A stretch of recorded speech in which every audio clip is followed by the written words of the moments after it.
Assalamualaikum warahmatullahi wabarakatuh. Alhamdulillahilladzi hadana li hadza wa ma kunna linahtadiya laula an hadanallah. Asyhadu an la ilaha illallah wahdahu la syarikalah wa asyhadu anna Muhammadan abduhu wa rasuluh la nabiyya ba'da. Rabbi shrah li sadri wa yassir li amri wahlul 'uqdatam min lisani yafqahu qawli. Puji syukur kita haturkan kehadirat Allah Subhanahu wa taala. Alhamdulillah pada sore ini kita dapat hadir bersama-sama di Masjid Al-Firdaus ini dalam keadaan sehat walafiat. Alhamdulillah sehat ibu semua nggih. Semoga kita senantiasa diberi kesehatan oleh Allah sehingga kita selalu bisa menyelenggarakan rencana, kegiatan dan apapun yang kita lakukan dalam hidup ini dengan mudah. Shalawat dan salam tak lupa pula kita aturkan kepada junjungan kita Nabiullah Muhammad sallallahu alaihi wasallam, Nabi yang kita tunggu syafaatnya pada hari akhir nanti, dan semoga kita ini adalah orang-orang yang mendapatkan syafaat atau pertolongan beliau nanti di hari akhir. Amin ya rabbal alamin. Pada sore ini saya akan membahas 3 rumus huruf, ya, 3 rumus huruf. Tapi 3 rumus ini nanti insya Allah akan bermanfaat bagi kita semua, ibu ya, bila kita mempraktekkannya dalam kehidupan kita sehari-hari. Langsung saja kita bahas rumus huruf yang pertama, yaitu B, ya. Apa itu rumus yang pertama? B, yaitu batasi. Nah, dalam hidup kita ini kita diberi oleh Allah rezeki, ya, diberi oleh Allah kenikmatan, diberi oleh Allah banyak kelebihan, tapi kita harus membatasinya, ya. Misalnya apa? Nikmat yang Allah berikan kepada kita, tidur. Nikmat tidur, nikmat betul bu. Orang tuh harus beli obat supaya bisa tidur. Saya tuh punya teman bu, kalau tidur tuh kalau belum azan subuh tuh belum bisa tidur. Iya, itu asli. Ada pensiun teman saya. Kenapa saya bilang, saya memberi rumusan yang pernah saya pelajari baca di buku. Ya tidurnya gasik, saya bilang. Jangan terlalu cepat, jangan juga terlalu lambat. Yang kedua, jangan tidur siang, saya bilang. Ya tidak tidur siang, tapi itu memang penyakit, namanya insomnia. Ya, insomnia itu harus minum obat supaya bisa tidur. Saya mungkin ibu alhamdulillah nggak susah untuk tidur ya, ketemu kasur tuh udah bablas. Nah itu nikmat Allah ya. Nah, senajan itu nikmat Allah, itu dibatasi.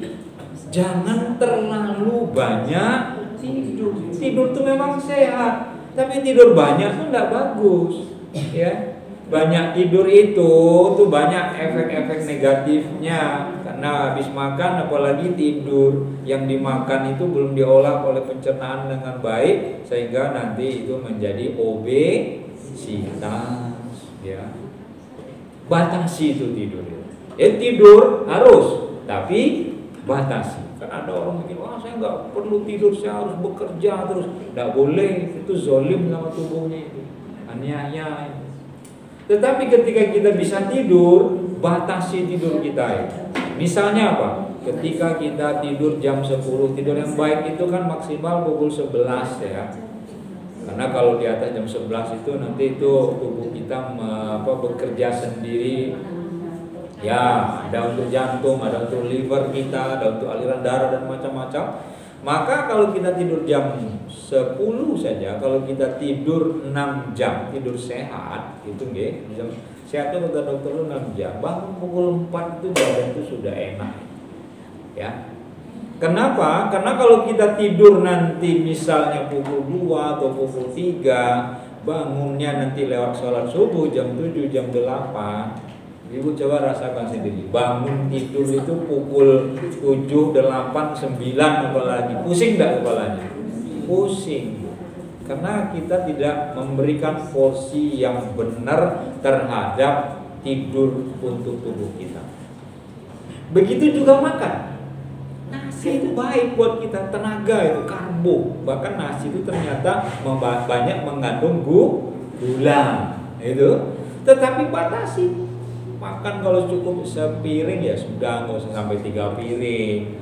Bakso ya semangkok cukup, nggak usah 5 mangkok gitu ya. Jadi kita batasi pola makan kita. Jangan berlebih-lebihan. Karena kalau yang namanya berlebih-lebihan itu tidak baik. Makanya Allah mengatakan innallaha la yuhibbul musrifin. Sesungguhnya Allah tidak menyukai sesuatu yang berlebihan atau orang-orang yang berlebih-lebihan. Ibu dandan kesini ya toh, berlebih-lebihan bagus tidak? Tidak. Wah, biar nanti ketemu temannya, jam saya jam tangan 2 tak pakai kiwo teman. Jadi jadi dakwah tidak pantas gitu. Kan karena berlebih-lebihan. Berdandan ini Ibu, dandan yang biasa yang menurut standar. Berpakaian kita juga seperti itu, jangan berlebih-lebihan. Ya, ada orang berlebih-lebihan itu bajunya itu sampai kayak baju pengantin itu kan, 2 meter di belakang. Kepintak uang kan kasihan itu kan, jatuh nanti gitu. Ibu, anak-anakmu ibu mungkin dah anakmu udah pakai lipstik, oh ya kok tebel banget gitu kan. Pakai bedak ya kayak di dempul misalnya. Jadi sekedarnya saja. Ya, jangan berlebih-lebihan. Makan kita, pola kerja kita batasi. Bekerja bagus, tapi kalau bekerja berlebihan, ingat tubuh kita butuh istirahat. Ya, kalau suruh kerja terus mumet Bu, ya. Kalau suruh mikir terus, oh ini kepala itu panas. Laptop, tablet ini kalau nyala terus dia panas, cepat rusak dia. Nah kita pun seperti itu. Jadi jangan spam terus gitu ya. Jangan emosi terus. Emosi itu boleh, tapi jangan terus-terusan. Emosi nanti tekanan darahnya naik gitu kan, sesak nafasnya gitu. Karena kita marahnya berlebihan. Nah itu batas. Yang kedua N ya. Setelah batasi, nikmati. Nah, ini biasakan kita menikmati hidup ini. Hidup 2 kali di dunia ini. Hidup hanya sekali. Karena sekali untuk menikmati hidup tidak harus kaya. Karena ada orang aku nanti menikmati hidup kalau sudah sugih. Tidak benar itu. Hidup miskin, hidup cukupan, hidup lebih dari cukup, hidup kaya. Kita harus pandai menikmati hidup itu. Nah, kunci menikmati hidup itu apa? Syukur. Itu aja. Gampang kan sebenarnya? Kita nikmati hidup kita. Oh, saya makan saya sederhana. Bersyukur, alhamdulillah saya masih bisa makan. Syukur kita. Ini kita tak menikmati. Nikmatilah ibu masih bisa jalan pagi, ajak bapak jalan pagi, Pak. Nikmati hawa pagi jam 5 itu kan bagus. Itu motor-motor belum keliaran kan. Udara di kita bisa tinggal di kompleks seperti ini masih relatif bersih. Nikmati itu. Setiap kita makan, berusaha menikmati setiap suap, setiap sendok makanan kita itu.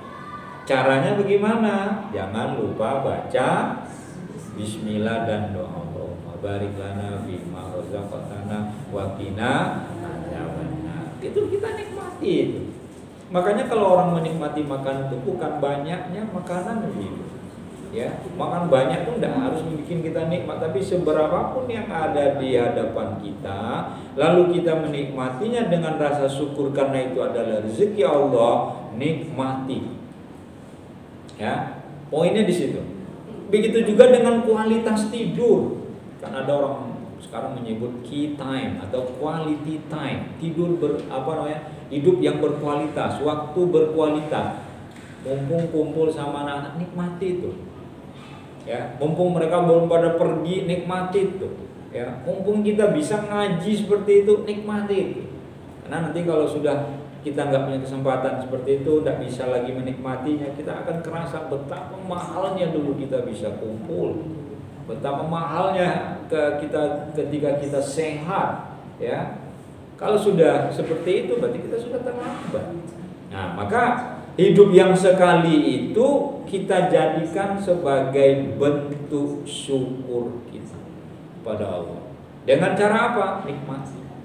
Ya. Ibu-ibu punya uang, ya gunakan juga untuk bersenang-senang. Tidak harus jauh, piknik tuh perlu. Ya, refreshing tuh perlu, tidak harus jauh. Kulineran sekali di luar tuh juga perlu, nggak harus mahal. Jadi ada yang namanya tabungan hari tua. Jadi kalau tabungan hari tua itu disebut mantap. Mantap tuh apa? Makan minum dari tabungan. Jadi mereka sudah nabung, gitu loh. Sehingga saat tuanya mereka tuh bisa menikmati hidup. Ya, orang Jepang tuh paling banyak mereka plesir, tidak hanya dalam negeri, mereka keluar negeri, mereka Indonesia ya banyak orang Jepang gitu. Mereka kemana-mana itu. Karena tua itu saatnya menikmati hidup. Ibarat pohon itu sudah berbuah dia, jadi tinggal menikmati masa mengerjakannya, menanamnya, gitu kan. Nah, itu yang mestinya kita lakukan. Jadi setiap apa yang kita lakukan dalam hidup kita ini coba kita nikmati pekerjaan kita. Kenapa ada orang merasa nggak betah di tempat dia bekerja? Karena dia nggak bisa menikmati tempat kerjanya dengan baik, suasananya nggak menarik. Kenapa dia nggak betah hidup di tempat tinggalnya? Karena dia tidak berusaha menikmati rasa syukur bahwa dia sudah punya rumah, punya keluarga. Ya itu kan karena dia nggak syukur. Nah, kalau kita bisa bersyukur, kita nanti akan merasa, betapa nikmatnya hidup ini. Nah, sekarang yang ketiga, I. Apa itu I ini? Yaitu imbangi. Ya. Jadi batasi, nikmati, imbangi. Imbangi itu apa? Kalau kita sudah istirahat, kalau kita sudah tidur, ibadah. Bangun tidur subuh ya kita sholat subuh. Ibu nggak perlu saya ajarkan, kalau mahasiswa saya ingatkan lah. Saatnya kita itu bangun, saatnya kita itu sholat. Setelah kita sholat kita mau olahraga, saatnya itu kan itu imbangi. Tidur aja tidak baik, gerakkan badan kita untuk kita sehat. Nah, kurang gerak. Dan kaki karena kurang gerak, bahkan beberapa saudara saya sana juga kena osteoporosis, jadi pengapuran tulang.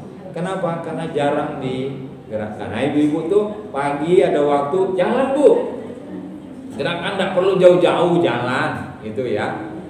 Kurangi kita itu bisa berkendara atau selagi bisa berkendara. Kalau jauh ya, kalau enggak dekat jalan aja. Ke masjid ibu kalau bisa jalan kaki gitu kan. Kalau agak jauh ya janganlah. Oh dekatnya enggak apa-apa gitu kan.